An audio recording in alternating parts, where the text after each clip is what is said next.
So if you're somebody who's feeling stuck in life and you're somebody who's trying really, really hard to be motivated, to be inspired, to be disciplined, and you're not able to do it, this video is for you.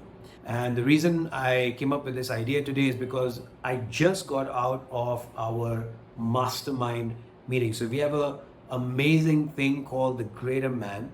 You can go down in the description right now and go check it out if you are interested. Go click on the link and it'll tell you everything about it. But we have our first community meeting. And right towards the end, somebody came up and said, you know what, I've been trying so hard to make changes in my life. I want to become more healthy. I know I can do more in my life. I'm in a good place right now, but I know I can do so much more. And I'm just not able to do it. I'm too lazy. I keep procrastinating. And I was just looking at him and just listening to his language. I knew that this guy was trying to work on his mindset. And I didn't have enough time to go into the mastermind meeting, but I thought it'd make a great topic for a video, because the truth is that, I used to do a lot of work on mindset. I've been working now for the last 5 years, and I work with about 15,000 people through my courses, my seminars, my workshops. And I realized that mindset is just bullshit.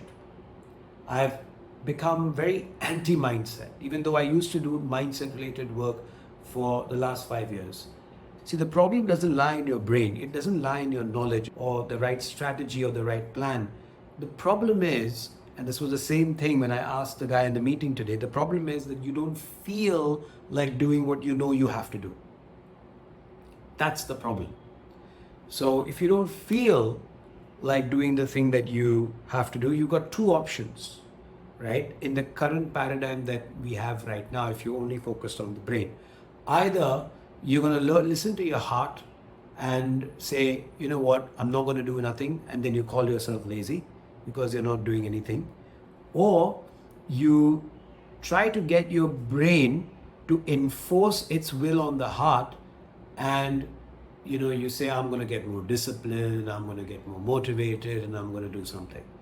But your brain is eventually going to lose to the heart. Every single time it will lose to the heart. It will start out strong, but eventually the brain gets tired, whereas the heart never gets tired. If you notice, your brain needs to sleep.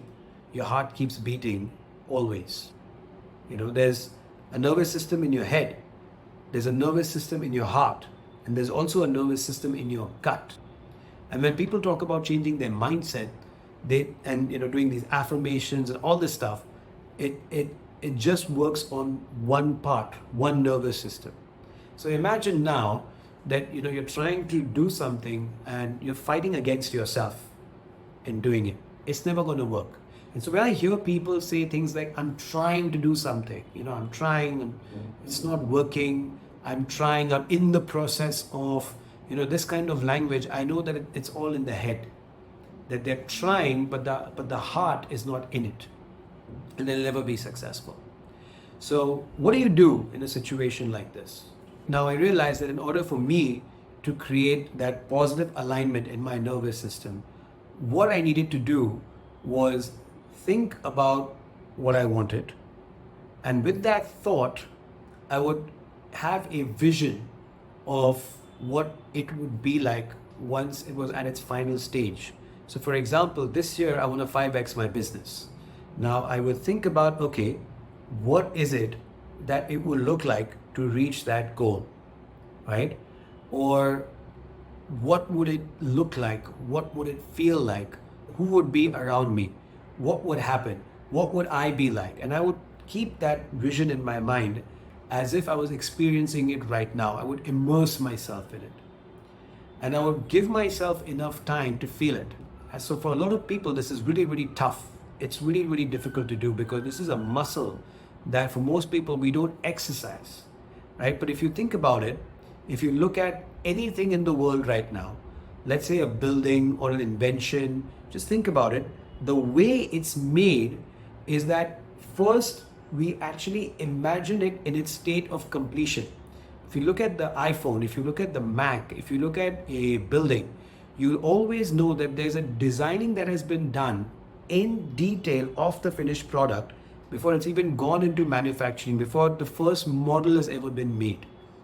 But people don't do this in real life. So imagine what your life would be like and really like feel it, because when an invention is being made, they think about the material, they think about how it's going to feel like to touch, they think about how much it's going to weigh, all the details of it from a visual perspective, from how it's going to sound if there's sound involved, from how it's going to feel if there's feeling involved. Every aspect of it is meticulously designed. Can you say that about your life? Can you say that about what you want to do? That have you actually gone in and designed in your head the model of your life, the vision of your life? So if you don't do that, how can you expect to achieve it? So that's the first step. Now, when you do that, the desire inside of you will come alive. That desire will create a belief through the experience that you're feeling in your body when you're thinking about what you want. So I want you to think about what you want and feel excited and amazing that you're going to get there. Feel a sense of like you should almost be able to taste what that's going to be like. And once you get to that level, it's inevitable. If you want to learn more about your inner game, if you want to do the inner game assessment, by the way, that we have, go and click on the link below. Go and see what we do. I'll see you inside over there. I'll see you inside for the inner game assessment. I hope this video has been helpful, and I will see you next time.